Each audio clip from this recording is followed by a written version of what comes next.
Now, I've been asked to talk to you about the development of IPS in the UK. And you know, it's been a 25-year journey to get to where we are now. And I guess I see these as the most exciting times they've been for IPS. We're embarked on something that nobody else in the world has done on this scale, a full national rollout of IPS so that everyone with serious mental health challenges who wants to get a job will get the best evidence-based support to do so. But you know, it's been a long journey to get here. And actually, it's a journey I've been privileged to be part of from the start.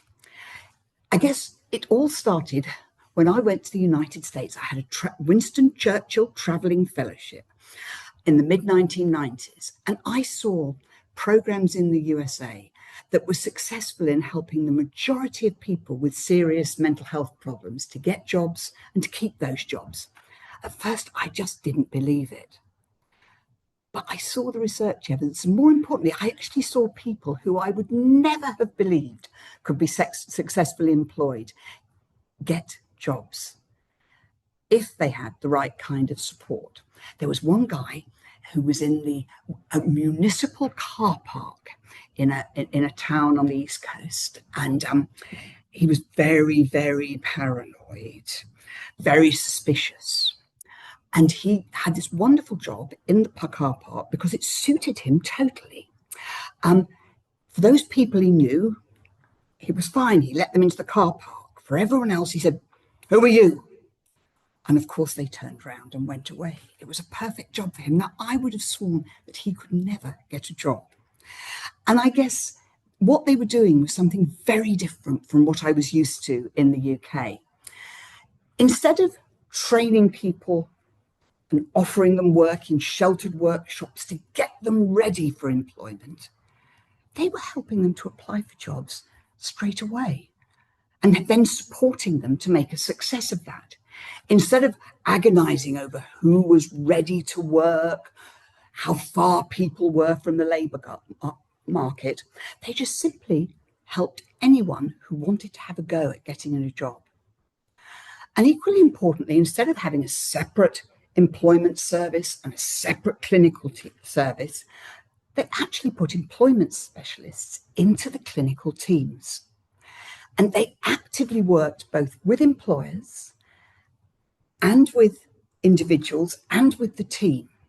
And instead of professionals deciding what sort of work would be good for a person, they helped people to find jobs in line with their own interests. And when I came back, I thought, we can do this too. So in 1999, I set up the first very small pilot of IPS in southwest London. We had one employment specialist working across 2 community mental health teams. And you know what? People started to get jobs.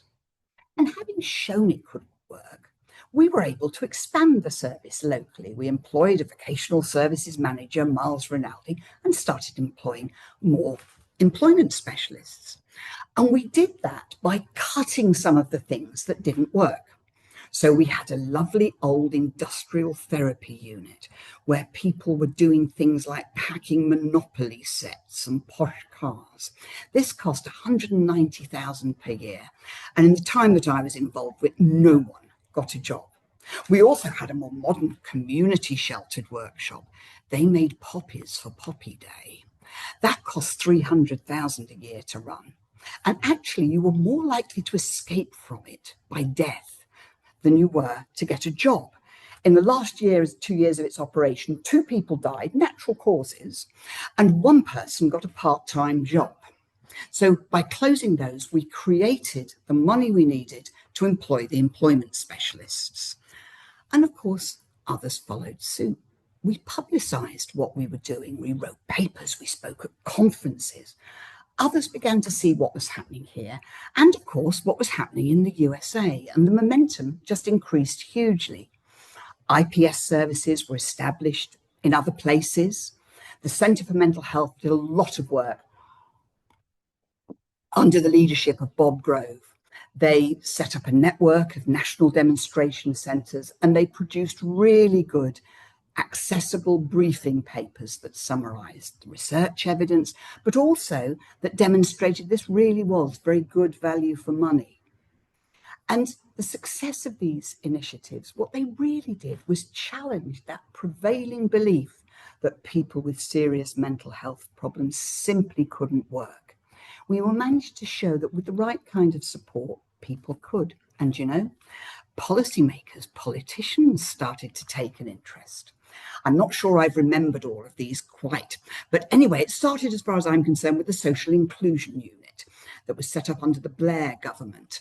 And they did a report on social inclusion and mental health, and very clearly said that individual placement and support projects were significantly more effective than other projects, and that people should convert less effective programs into IPS services. And this would have broader social benefits as well as being cost saving. Then, of course, there was the action plan for the social inclusion report, which said exactly the same. But it also commented that there weren't very many incentives in the system to actually support the implementation of good practice. Then, of course, we had the ubiquitous commissioning guidance, which again said we should be setting up IPS services and that vocational support should be very much a part of the normal, what was then the care programme approach. Another thing happened in 2007, which took quite a long time to get. We finally got employment included in the mental health data set that everyone had to collect. This was really important because there's a kind of rule that happens in services that if you don't count it, you don't do it. It can't be important if you don't have to count it. So actually getting employment in the data that health services had to collect was really important. Then, in the later years of the Blair government, we had the public service agreements and the famous PSA 16, which actually very much talked about the importance of employment, education, training, and actually said that we should be setting up IPS projects because they were the best evidenced services around. And then, again, I was invited to do an independent review for the government in 2009. This was James Purnell in the Labour government. He was the Secretary of State for Work and Pensions, and he wanted to look at how we could better help people with mental health problems to get jobs. And of course, what we did was we actually recommended as a key cornerstone of services, individual placement with support. And we should ensure that there's at least one employment specialist within every secondary mental health team that served adults. Now, that was at the very end of the government. And one of the key things there was to actually look at whether the next government was going to support it. So we did spend time talking not only to the Labour government, but also to the Conservative Minister for Disabled People. That was then Mark Harper, and he very much supported this and actively did when we launched the report. Then we came to No Health Without Mental Health at the beginning of the coalition government between the Tories and the Liberal Democrats. And in 2011, they very much said that priority 2 was about achieving better employment rates for people with serious mental health problems. And the 5-year forward view coming out of that actually explicitly talked about the expansion of IPS. It became part of health policy. And of course, following on from that, we get to the Conservative government and the NHS long-term plan. By this time, IPS was clearly recommended as the employment model that is most effective in supporting people with mental health problems, serious mental health problems, to gain employment. We saw the birth of IPS Grow. We saw specific funding allocated. This is the first time specific funding was allocated. Wave 1 and Wave 2 funding, if you remember those. They started for the first time to set specific targets about the number of people who should be able to access IPS. I think it went up to 55,000 in 23-24. So that brings us on to where we are now with the 2024 expansion funding. This is combined funding covering 23 to 24 and up to 28-29. New targets have been set about how many people should be able to access services.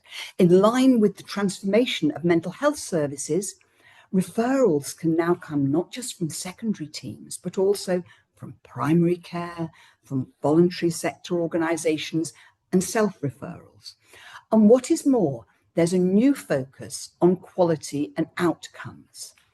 The Wave 1 and Wave 2 funding just talked about how many people should access support. Now the funding is very much about, and does that support help people to get jobs? Very much about improving the quality of data that we've got, greater transparency about outcomes, and recommending that services might use the IPS reporting tool that IPS Grow have developed. And also an expansion in the role that IPS Grow now has, very much about improving quality, the support provided via fidelity reviews, by actually thinking about helping people with recruitment, how we can make those services really good. But also a role in the performance oversight in partnership with regional leads to contribute to the reporting to the Treasury about progress and outcomes. Now, it's been a long journey to get here. We've come an awfully long way. And many people are now firmly committed to the expansion of IPS. But I'm afraid to say that there are still some skeptics. And I think we've learned a lot over the years that might still be important to the times that lie ahead. I guess the first thing I want to say, and that's been most important in my opinion, is winning hearts and minds. And that's not just about citing data. Too often, despite the evidence around IPS, people continue to believe that poor people with serious mental health challenges just can't work because of those problems, that the stress of work might worsen their mental health problems. They don't often talk about the stress of unemployment, but the stress of work might make their problems worse. And of course, they only get rubbish jobs anyway, stacking shelves, 0 hours contracts. And then there are a lot of people who continue to believe that actually this is a health service and work really isn't a health issue. Some believe that it's all about reducing the social security bill and that they think they should be protecting people against the stress of employment. There's another group of people saying, yes, if we had plenty of resources, we could provide employment support, but resources are scarce and we should really stick to our core business of providing treatment and therapy. I think our challenge now, as it often has been, is to help people to see employment and employment support differently. Employment support is actually about human rights, the right to work, the right to the support you need to work. If we go back to 1948, the Universal Declaration of Human Rights said that everyone has a right to work, to free choice of employment, to just and favourable conditions of work, and of course to protection against unemployment. And I think we need to focus, as this does, as much on the right to work as on the right to benefit. So it's not just about people's right to benefits, it's about people's right to work. And I think we also have to see that employment support isn't just the icing on the cake of mental health service. It's a core ingredient of health itself. And to do this, we can't just focus on promoting IPS as the best way of helping people to get work. We also need to demonstrate how employment helps people. I guess for me, over the years, it's been so obvious to me that having something to contribute, not always being on the receiving end of help and support, is absolutely central to recovery and well-being. Work is central to well-being, to our health. It provides friends, social networks. Most of us meet our friends and partners, either at work or through our education days. It also gives us that reason to get up in the morning, a sense of meaning, identity, purpose. Freud used to say that people need 2 things, love and work. I think he might have missed out a home there, but Work was clearly something that gave people that sense of identity, meaning, purpose in life. It also links people to their communities by allowing people to contribute to those communities. Communities are reciprocal places. They're not just about getting help. They're actually about you contributing those communities. And we know that work reduces the likelihood of relapse and the need for services. We also know that unemployment is associated with poor physical and mental health, premature death, and increased suicide rates. We also need to be absolutely clear that people can work if they have the right sort of help and support. And the IPS is not about forcing people into any old job. It's about helping people who want to work to get a job in line with their own interests. And most people with serious mental health problems really would like to have a job. And of course, they only get rubbish jobs. Well, that's not true either. We did a bit of work looking at 100 consecutive jobs that people had got in the service in southwest London, and they aren't half a varied lot. It's a wholesale manager working in a shop, a plumber's assistant. We had nurses, journalists, IT help desks. I was a bit surprised by the boatyard worker. I wasn't aware that we had many boatyards in southwest London. But at that stage, there was a jet ski place. He was really interested in boats. We had people working in the civil service. We had people working in social work, youth work, a hairdresser. She had set up her own business, going round to people's houses, particularly single mums, and doing their hair. That was a very successful business. As you can see, the range of jobs that people got was absolutely enormous, and they weren't all in 0-hours contracts or stacking shelves. And I think we have to also see that winning hearts and minds is very much about seeing is believing. The evidence base is critically important, but alone it doesn't often convince people. We tend to believe the evidence of our own eyes. But I've seen, Fred got a job and therefore I know that people can get jobs. What changes people's minds, just like it changed my mind, is seeing someone, hearing someone who you never thought could get a job, actually be successful and get a job, succeed in employment, and seeing the impact that had on their lives. I have seen more tears cried over that first paycheck that someone got. I never thought anyone would pay me for anything else again. I know I had a text from one guy who texted me and said, "It was so good to be on the Northern Line in the rush hour this morning." I thought, my God, who wants to be on the Northern Line on the rush hour? But what he went on to say, he'd been seeing people walking to the station all his life and felt completely out of it. Now he was part of the world. He too was going to the station to go to his job. So it's not just about statistics. It's about statistics and stories. Stories of people who gained jobs. And even better, someone from your own area who you never thought could work. We also found that spreading the word is very important, locally, nationally, and to everyone, to clinicians, to trust executives, to non-executive directors, to commissioners, to policymakers, and most importantly, to people with mental health challenges themselves.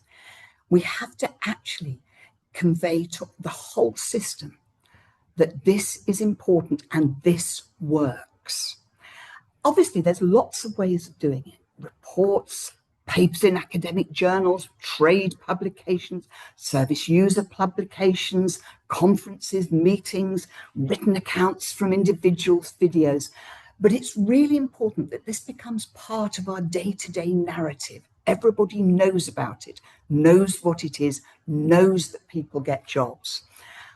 We must have good data. Actually, we owe it to the people that we're helping, the people who use our services, to show them that it really does work. We have to have good data, but we also have to have the stories, their accounts, their narratives. You know, the sort of thing in last year, 45% of people got a job, and this is what happened to Fred.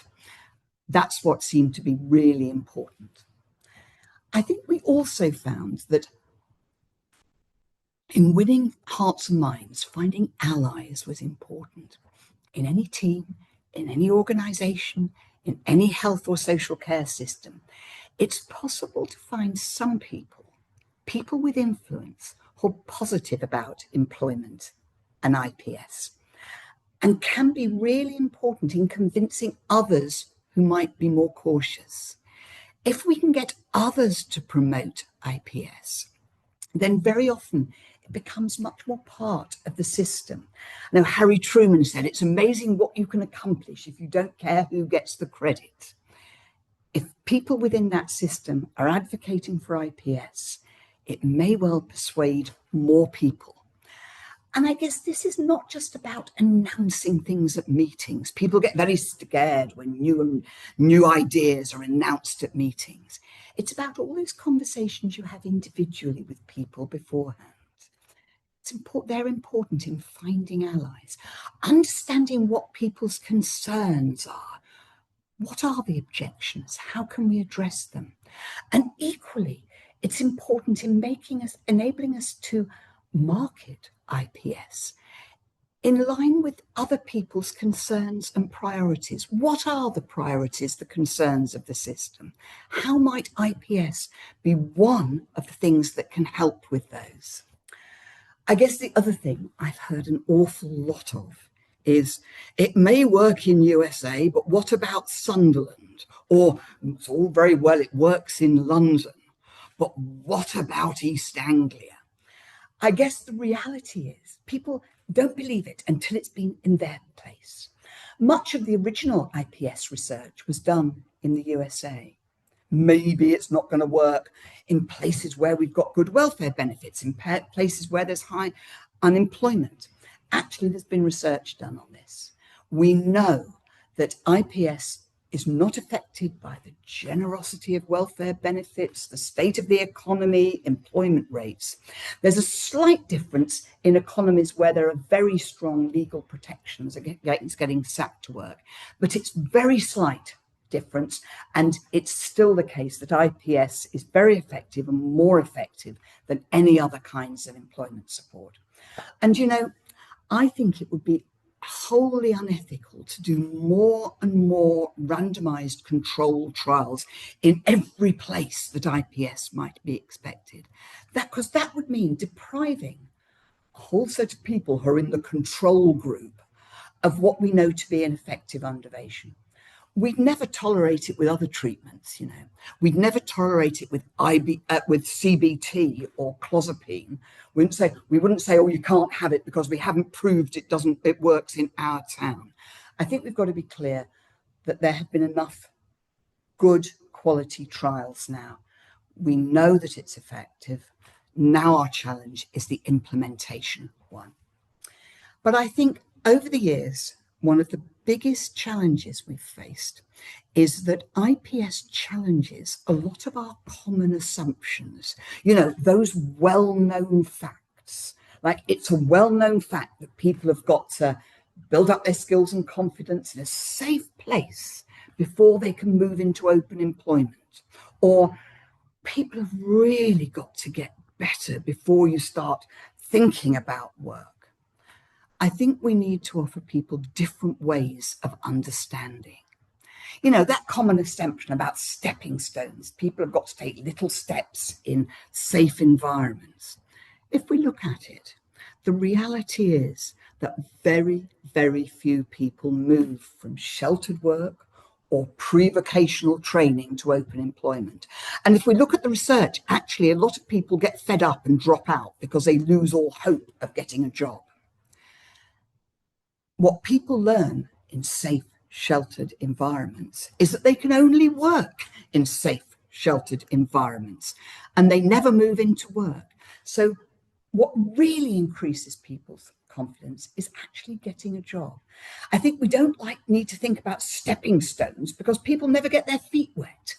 What we need to think about is water wings, how we can help people to stay afloat in employment, help people to get ordinary jobs as quickly as possible, and then help them to make a success of it.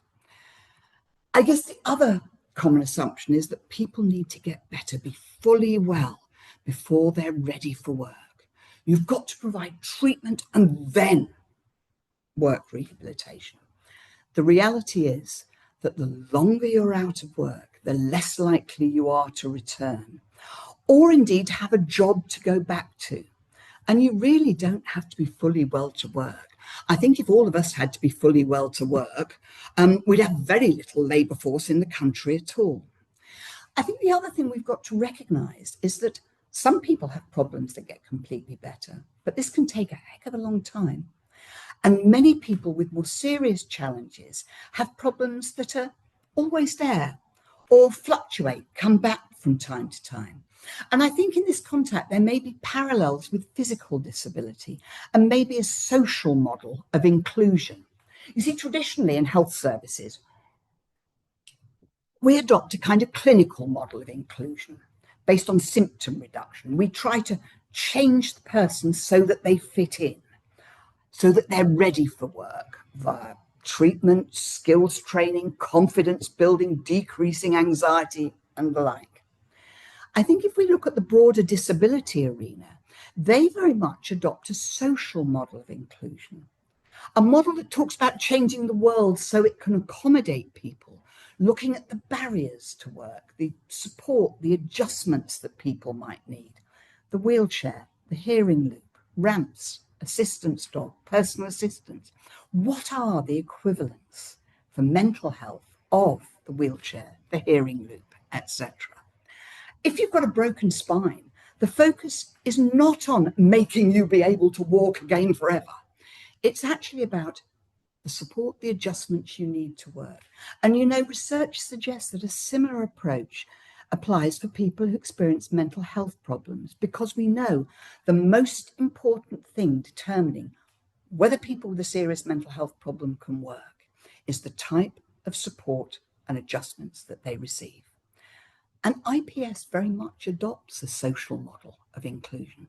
Instead of asking, is this person ready for work? Are they able to work? We ask, what are the barriers to this person working? Of course, that includes barriers resulting from prejudice, discrimination. What sort of support might they need to get a job? What kind of adjustments might they need? And how can we make sure these are provided? That is what IPS does. I guess to conclude, we have come an awfully long way, but I really do think that the most exciting times for IPS lie ahead. It's now part of national policy for mental health services, and we've got considerable additional funding for that expansion. It's a fantastic opportunity, one that I hardly dared dream of when we started a quarter of a century ago. Nowhere else is doing this. No one else is attempting such a large and ambitious national rollout. And people are now coming to England to say, how do we do this? Nowhere have we got the equivalent of IPS Grow to actually help people to do it, help people to set up those good quality services. We have to make sure IPS services are successful, not only in enabling people to access employment, but also in helping people to keep employment. If we fail, we risk the demise of IPS in England, but more importantly, we risk the loss of faith that people with serious mental health challenges can gain employment. But we don't have to fail. IPS, we know, is effective. And if we succeed, if we can set up those high quality IPS services, after a quarter of a century, we have a real chance of embedding IPS as a core part of our mental health services. And what is more, giving people with serious mental health challenges the real chance to achieve their ambitions, to succeed in employment. And I'm absolutely sure that with the talent and resources we have, we really can be successful.